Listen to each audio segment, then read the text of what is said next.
Hello students, आज हम अपना नेक्स्ट टॉपिक स्टडी करने जा रहे हैं. We are going to study our next topic that is atomic and the molecular masses. अब देखिए एटॉमिक मास होता क्या है. सबसे पहले सोचिए कि जो एटम है वो बहुत ज़्यादा स्मॉलेस्ट पार्टिकल है मैटर का. वो बहुत ज़्यादा स्मॉलेस्ट पार्टिकल है तो उसका मास आप ऐसे तो कैलकुलेट नहीं कर सकते, है ना. मतलब वो ऐसे कोई चीज़ नहीं है कि जो आप उसको हाथ में दिखा सको और आप उसका मास कैलकुलेट कर सको. नहीं, matter is a very atom is a very smallest particle of the matter. वो बहुत ज़्यादा छोटा पार्टिकल है मैटर का. तो उसके मास को कैसे कैलकुलेट किया जाए, कोई सेंसिटिव बैलेंस से आप उसका मास कैलकुलेट नहीं कर सकते. तो साइंटिस्ट ने क्या किया, कोई एक ऐसा एलिमेंट चूज किया गया जिसके रिस्पेक्ट में हम किसी एटम के मास को डिटरमाइन कर सके. जिसके रिस्पेक्ट में हम किसी एटम के मास को क्या कर सकें, डिटरमाइन कर सके. तो वो जो एलिमेंट चूज किया गया एक्चुअली वो उसकी प्रॉपर्टीज पर डिपेंड था कि उसकी एबेंडेंस कैसी है, उसके अंदर उस नेचर में उसकी एबेंडेंस कितनी ज़्यादा है. ठीक है, उसके रिस्पेक्ट में, और वो अच्छा प्रूव हो रहा है या नहीं हो रहा वो एलिमेंट. ठीक है, तो इसलिए एक एलिमेंट को क्या माना गया था, स्टैंडर्ड माना गया था. और उसके रिस्पेक्ट में दूसरे एलिमेंट का जो मासेस है उसको कैलकुलेट आउट किया गया था. अब जैसे आप फॉर एग्जाम्पल फ्रूट सेलर के पास जाते हैं. ठीक है, तो फ्रूट सेलर को आप क्या बोलते हैं कि हमारे को 2 kg एप्पल दे दो. तो फ्रूट सेलर क्या करेगा, 2 kg का स्टोन रखेगा और आपको एप्पल मेजर करेगा, है ना. जब वो इक्वल आ जाता है दोनों साइड तो क्या होता है, हमारा कहते हैं कि आ गया 2 kg का, हो गए हमारे एप्पल हो गए. तो उसने भी क्या किया, उसने 2 kg का स्टोन रखा, फिर उसने आपको एप्पल दिए. मतलब उसको नहीं पता था कि वो 4 एप्पल डाल देगा तो 2 kg हो जाएगा, है ना. उसको ये थोड़ा ना पता था कि 4 kg 4 एप्पल डालने पे वो 2 kg हो जाएगा. उसने भी क्या किया, एक स्टैंडर्ड लिया. वो स्टैंडर्ड उसने क्या लिया, एक स्टोन को लिया. उस स्टोन को स्टैंडर्ड मानते हुए उसने बोला कि हाँ भाई आपके 2 kg एप्पल हो गए. तो जो भी मासेस कैलकुलेट करे जाते हैं ना, वो किसी चीज़ को स्टैंडर्ड लेके करे जाते हैं, किसी चीज़ को स्टैंडर्ड लेके करे जाते हैं. ठीक है, तो ऐसे एटम के मासेस को भी कैलकुलेट करने के लिए किसी एलिमेंट को क्या माना गया था, स्टैंडर्ड माना गया था. और उसके रिस्पेक्ट में डिफरेंट एलिमेंट्स के मासेस को कैलकुलेट किया गया था. ठीक है, क्योंकि उस टाइम और कोई मेथड नहीं था साइंटिस्ट के पास. एक यही मेथड था कि एक एलिमेंट को स्टैंडर्ड चूज करो और बाकी सभी एलिमेंट का मास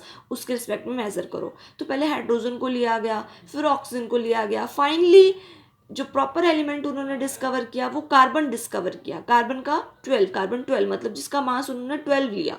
कार्बन का मास कितना लिया उन्होंने, 12 लिया. और उसके रिस्पेक्ट में उन्होंने डिफरेंट एलिमेंट के मासेस को कैलकुलेट आउट करा. इसी को बोलते हैं रिलेटिव एटॉमिक मास बोलते हैं. कि एक एलिमेंट के रिस्पेक्ट में आप किसी दूसरे एलिमेंट का मास निकाल रहे हैं. आपको उस एलिमेंट कार्बन को आपने क्या लिया, रिलेटिव लिया. कार्बन को आपने क्या लिया है, रिलेटिव लिया. तो उसके रिस्पेक्ट में आप किसी दूसरे एलिमेंट का मास कैलकुलेट कर रहे हैं. ठीक है, तो ये वही होता है हमारा atomic mass. It is the number which express as to how many times एक atom of an element is heavier. कि कितना एक एलिमेंट का एटम हैवियर है as compare to what, the 1/12 of the mass of the carbon 12 atom. 1/12 of the mass of the carbon 12 atom. उसके respect में कोई atom कितना हैवियर है उसी को क्या बोला गया था, एटॉमिक मास बोला गया था. ठीक है, तो कार्बन को स्टैंडर्ड लिया गया था. क्लियर हो गया आपको इतना. उसके बाद है atomic mass unit. Atomic mass unit देखो, अब हम बोलते हैं कि वेट जो हमने बोला कि एप्पल हमने लिए वो 2 kg लिए. हम लेंथ को मेज़र करते हैं वो मीटर में मेज़र करते हैं. हम मतलब किसी भी चीज़ को मेज़र करते हैं तो उसकी कोई ना कोई यूनिट तो होती है ना. मेज़र आउट करने की कोई ना कोई यूनिट तो होती है ना. तो ऐसे ही यहाँ पर एटम को किस में मेज़र किया जाए, तो मास ऑफ एनी एटम को क्या बोला गया, equal to atomic mass unit बोला गया.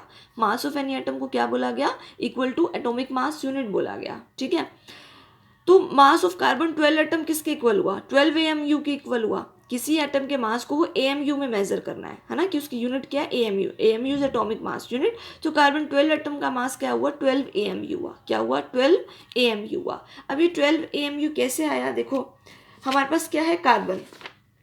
एक्चुअली कार्बन में क्या रहता है,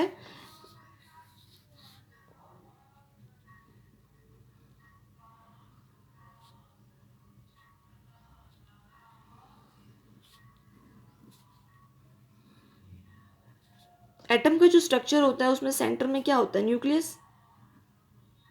न्यूक्लियस में आपको पता है क्या होता है, प्रोटॉन प्लस न्यूट्रॉन्स होते हैं. और ये डिफरेंट ऑर्बिट्स होते हैं जिसमें इलेक्ट्रॉन क्या कर रहे होते हैं, रिवॉल्व कर रहे होते हैं. डिफरेंट डिफरेंट ऑर्बिट्स में इलेक्ट्रॉन क्या कर रहे होते हैं, रिवॉल्व कर रहे होते हैं. तो हम टोटल मास क्या बता सकते हैं इस कार्बन का, इसमें क्या होते हैं 12 होता है ना, इसका टोटल मास कितना लिया गया था, 12 लिया गया था इसका टोटल मास। तो इसमें क्या होते हैं, 6 प्रोटॉन होते हैं, 6 प्रोटॉन होते हैं इसके अंदर, ठीक है।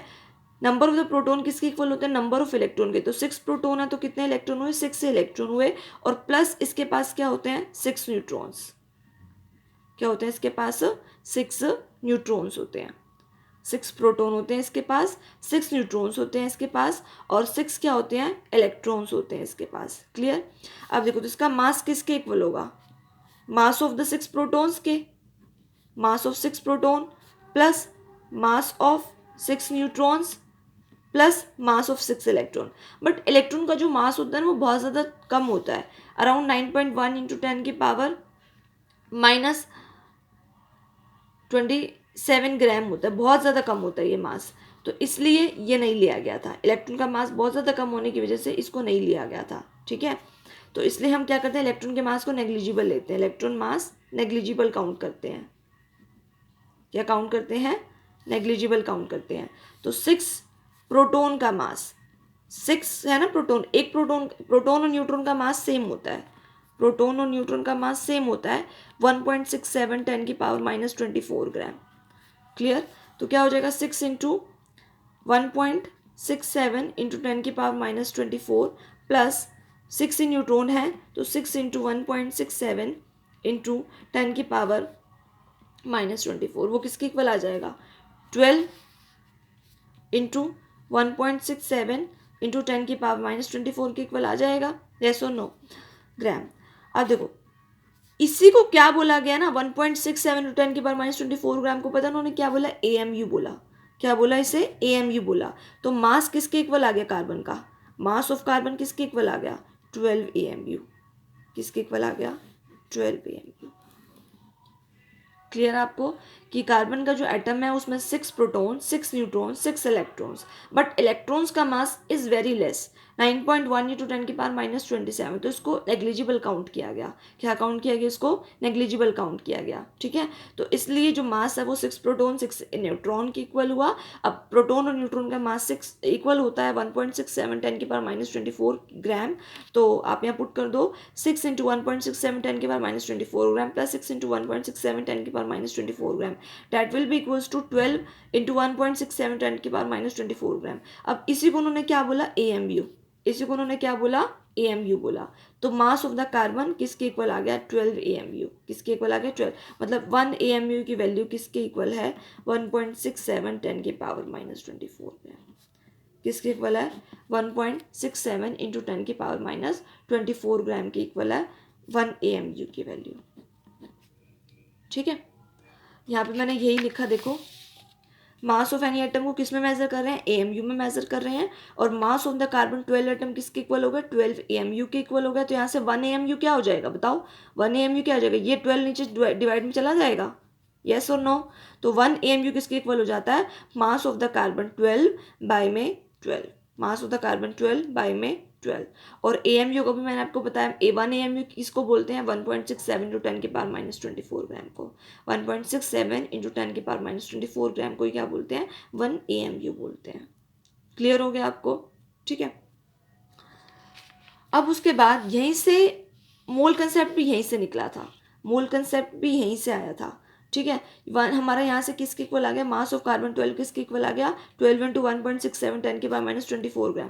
अब देखो ये तो एक एटम का मास हम बता रहे हैं, कितना बता रहे हैं, एक एटम का मास। अब एटम बहुत ज़्यादा छोटा है, तो वो बहुत ज़्यादा छोटा पार्टिकल है, तो इसलिए हम उसको एक एटम दो एटम की फॉर्म में बात नहीं कर सकते, हम उसको बहुत सारे एटम्स की का कॉम्बिनेशन की फॉर्म में बात करते हैं, बहुत सारे एटम के कॉम्बिनेशन की फॉर्म में बात करते हैं, ठीक है। तो जैसे हम बोलते हैं कि आपका 1 डजन में आपके कितने बनाना है, 12 बनाना है 1 डजन में, तो 1 डजन आपने लिया मतलब उसमें 12 बनाना है। ऐसे ही एटम बहुत ज़्यादा छोटे हैं, तो एटम को पूरा कलेक्टिवली बहुत सारे मतलब मिलाकर हम क्या बोलते हैं, मोल्स के टर्म्स में बात करते हैं। एटम्स को बहुत सारे छोटे पार्टिकल होने की वजह से उनको मतलब वो बहुत सारे जब हो जाएंगे तो वो कुछ मास एग्जिबिट करेंगे, ठीक है। तो हमारा जो मोल कंसेप्ट यहीं से निकल के आया था। और 1 मोल किसके इक्वल होता है, जैसे कि आप क्लास 9 में स्टडी भी कर चुके हैं, 1 मोल किसके इक्वल होता है, 6.022 इंटू 10 की पावर 23, 6.022 इंटू 10⁻23 एटम्स या एटम्स या मोलिक्यूल्स या आयंस, इसकी फॉर्म में बोला जाता है। 1 mole is equal to 6.022 10⁻23 atoms, ion या मॉलिक्यूल की फॉर्म में बात करी जाती है। अब इतना आपका आ गया था ना, मास ऑफ दिस 12 इंटू 1.67 10⁻⁻24 ग्राम के इक्वल आ गया, बट ये बहुत छोटा है, ठीक है। मास ऑफ वन एटम क्या है, बहुत ज़्यादा छोटा है, इसलिए मास ऑफ हमने क्या लिया, 1 मोल लिया। हमने क्या लिया, mass of 1 mole. Mass of 1 मोल किसके इक्वल होगा बताओ, 1 मोल में कितने पार्टिकल हुए, 6.022 10⁻23 पार्टिकल्स हुए, तो ये किसके इक्वल आ जाएगा, 12 इंटू 1.67, यहाँ से लिख रही हूँ मैं ये 12 इंटू 1.67 टू 10⁻⁻24 ग्राम, और 1 मोल में कितना है, 6.022 10⁻23 एटम्स है, ठीक है। तो जब आप इसको सॉल्व करोगे ना, 1.67 ये पूरी पीछे वाली क्वांटिटी को आप सॉल्व करोगे, यू विल गेट 1, आपको क्या मिलेगा, 1 मिलेगा। तो मास ऑफ 1 मोल किसके इक्वल आ जाएगा, 12 ग्राम। अब ये कुछ मेजर करने लायक है, 12 ग्राम, ठीक है। अब हम बोलते थे कुछ मास है ये, ठीक है, लेकिन ये तो बहुत कम था, इसलिए हम एक एटम के बारे में ना बात करते हुए किसके बारे में बात करते हैं, मोल। मोल कंसेप्ट इसलिए आया था क्योंकि एक एटम बहुत ज़्यादा स्मॉलेस्ट पार्टिकल होता है, तो जब बहुत सारे एटम मिल जाएंगे तो वो कुछ मास एग्जिबिट करेंगे, तो यहीं से मोल कंसेप्ट की स्टार्टिंग हुई थी। तो मास ऑफ 1 मोल किसके इक्वल हुआ, 12 ग्राम। तो यहाँ से आपको क्या पता चला कि mass of 1 mole of carbon atom, mass of 1 mole of carbon atom किसके इक्वल हुआ, 12 ग्राम। और हम कार्बन का मास कितना ही लेके चल रहे थे, 12 ही लेके चल रहे हैं ना, हम कार्बन का मास कितना लेके चल रहे हैं, 12 लेके चलते हैं हम। तो ये mass of 1 mole of the carbon 12 atom किसके इक्वल आ गया, एटॉमिक मास, मतलब 12 ग्राम, ठीक है। तो इसलिए किसी भी एटम में किसी भी एलिमेंट के 1 मोल का जो मास होता है वो उसके एटॉमिक मास के इक्वल होता है। Mass of 1 mole of any atom, वो किसके, mass of 1 mole of any atom किसके इक्वल होता है, उसके एटॉमिक मास के इक्वल होता है, उसके एटॉमिक मास के इक्वल होता है। तो ये मोल कंसेप्ट की कुछ स्टार्टिंग मैंने आपको बता दी है, मोल कंसेप्ट की स्टार्टिंग मैंने आपको बता दिया है। इसके आगे हम अपने नेक्स्ट लेक्चर में कंटिन्यू करेंगे, पूरा मोल कंसेप्ट को समझेंगे, उसके ऊपर न्यूमेरिकल स्टडी करेंगे, ठीक है। आई होप इतना आपको क्लियर हो गया होगा। ओके, देन हम अपनी नेक्स्ट वीडियो में इसके बारे में आगे कंटिन्यू करेंगे। ओके।